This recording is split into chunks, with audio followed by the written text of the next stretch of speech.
Magandang araw po sa ating lahat. Kamusta? Ito po ang inyong lingkod, ang munting tinig ng ordinaryong Filipino, all the way from Sultan Kudarat Province. Ang pag-usapan natin, mga kamunting tinig, wala nang patumpik-tumpik, ay ang tinatawag po natin na pag-ikot ng gulong ng hustisya. Mananagot ang mga may sala, lalong-lalo na po ang mga nagpakasasa sa pundo ng bansa. No? Kaya nga po nabisto ang mga makaduterteng mga diskaya at iba pang mga kontraktor na gahaman sa pera. So pag-usapan natin ito, pagbalikan natin ang lahat ng ito mga kamunting tinig, ang dami na po talagang mga nangyayari. At dahil po sa aksyon ng ating mahal na Pangulo, bago tayo pumunta sa topic natin, nabulabog po ang lahat, napag-usapan na po lahat. No? Yung tinatawag po na korupsyon sa ating bansa. At dahil po dyan, malaki po ang papel ng ating mahal na Pangulong Bongbong Marcos kung bakit ang bawat isa sa mga Pilipino ay talagang observant, nais pong makibahagi sa usapin ng politika at sa mga mahahalagang usapin sa ating bansa. Lalong-lalo na po yung paglaban sa korupsyon. Kasi, bakit ko ito nasabi, wala naman pong Pangulo ang nakagawa nito maliban lamang po kay PBBM. Yung kahit sarili niyang administration, sarili niyang mga tao, at the same time, lalong-lalo na, yung mga hindi siya gusto na mamuno ng bansa, ay walang exempted. No? Lahat po ay scrutinize ng sambayan ng Pilipino. So kung balikan natin, last July 28, yun ay ang pinakamahalagang yugto sa kasaysayan ng Pilipinas na ang State of the Nation Address ng isang Pangulo, okay, na tinatawag po na ulat para sa bayan, walang patumpik-tumpik na ibinulgar ng ating mahal na Pangulong Bongbong Marcos ang mga katiwalian sa ilalim po ng Department of Public Works and Highway. Pero kung titingnan po natin, hindi lamang po yun ang mensahe na nakasentro lamang sa DPWH. Na-highlight lang yung flood control infrastructure project.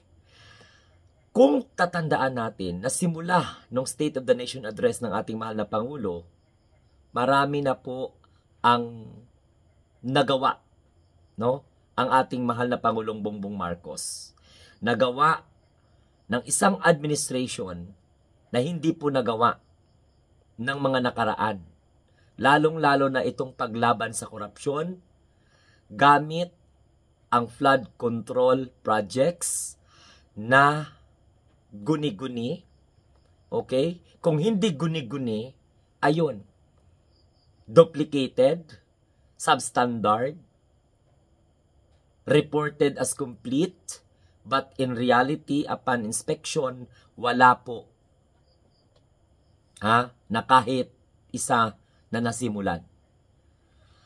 So, sa katunayan, mga kamunting tinig, no, ayon po sa ating nakalap na information, na grabe, nakakasyak yung mga pangyayari. Yung akalain nating hindi sangkot pala. At yung inaakala natin na wala silang ginawa, yun pala, malaki ang papel na ginampanan po nila. So, in the past few months, ito po mga kamunting tinig ang summary. At isa din ito sa naging hudyat para pababain nila ang ating mahal na Pangulong Bongbong Marcos. Kasi nakita nila na lumalaban ang Marcos administration sa korupsyon. Abay, naturalmente, yung involved sa korupsyon, talagang hindi magpapatalo yan. No? Hanggang sa dumating yung point na ang itinalagang Department of Public Works and Highway ay sa katauhan ni Secretary Vince Dizon, hiniling po lahat, no, ng kawani ng Department of Education, Department of Public Works and Highway from undersecretaries down to district engineer na mag-submit po sila ng tinatawag na courtesy resignation. Napakahalaga po ito.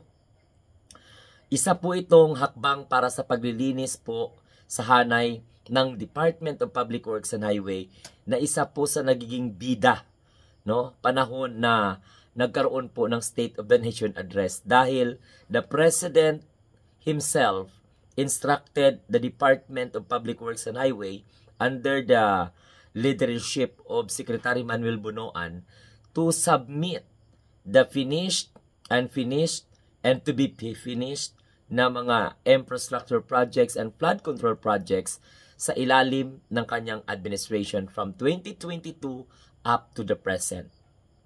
So, ganun pa man, ginawa na po ng ating mahal na Pangulo yon.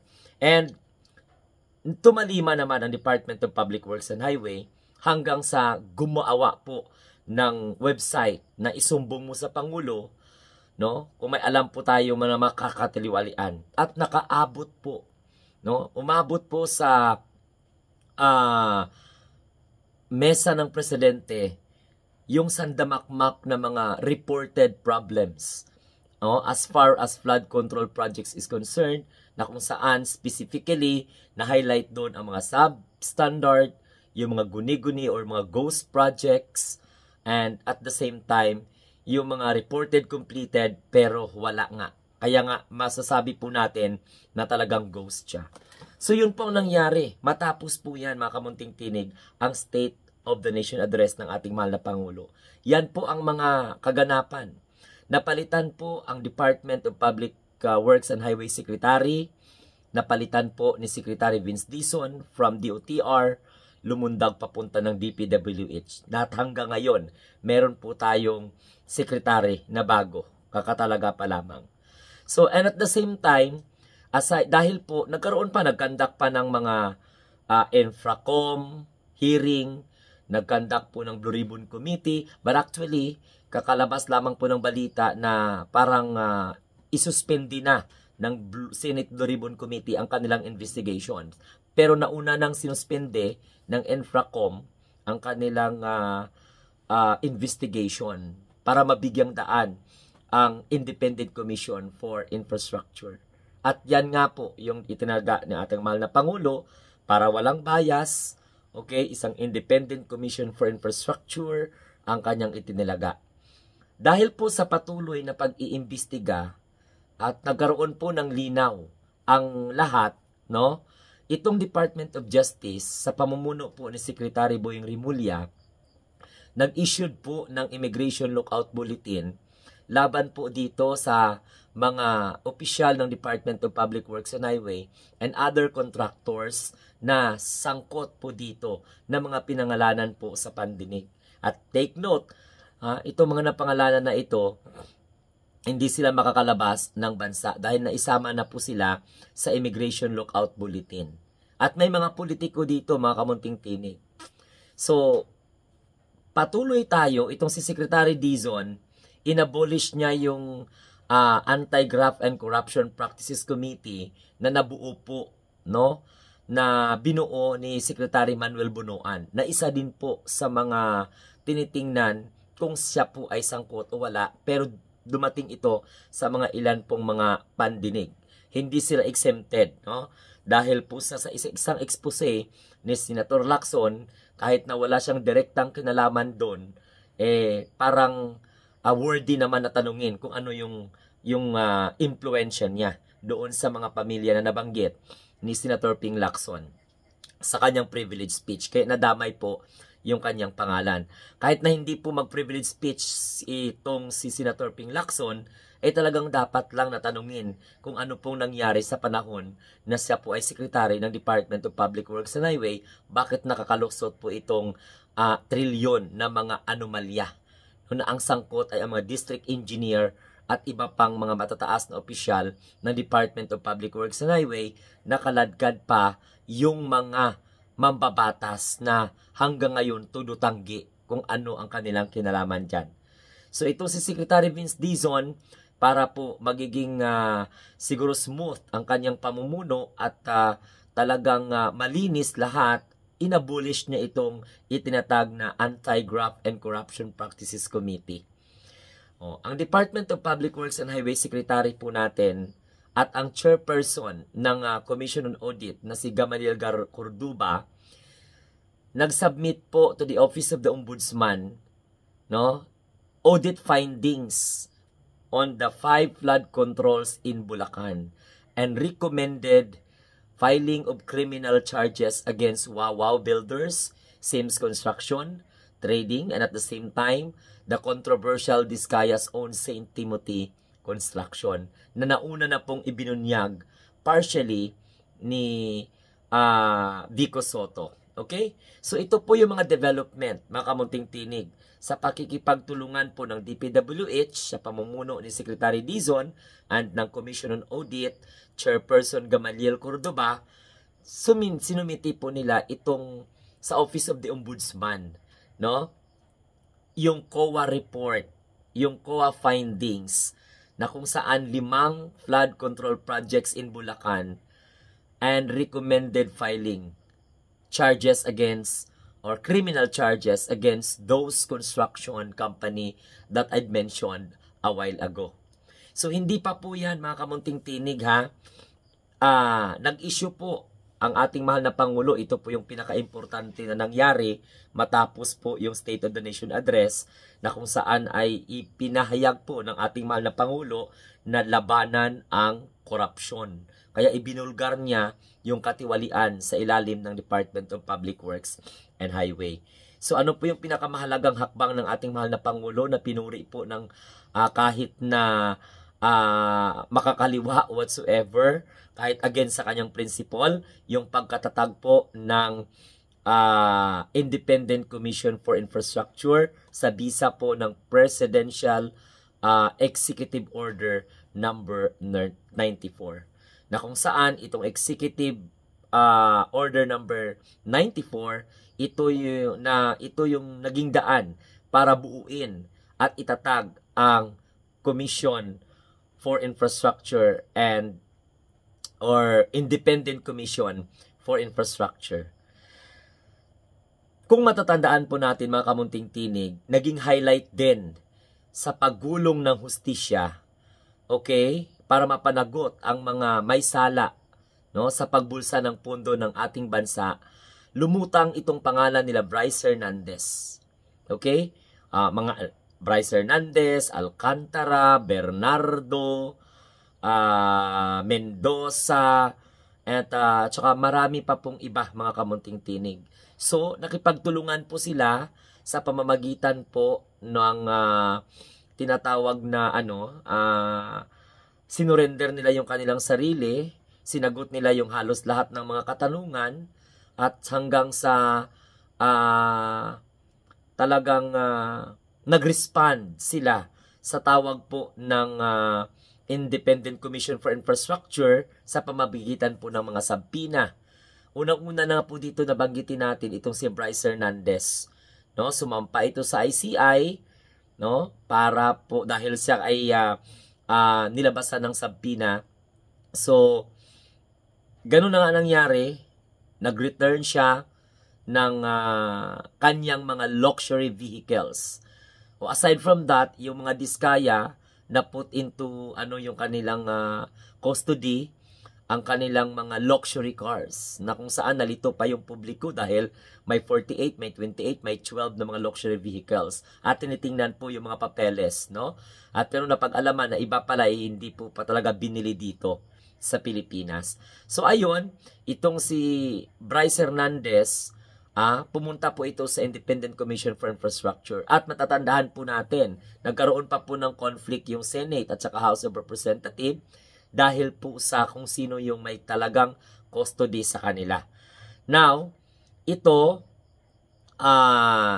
nag-promise itong si Bryce Hernandez na ibalik kung ano man yung dapat niyang ibalik doon. Ito turnover niya. At nag-turnover naman siya kahit papano, no?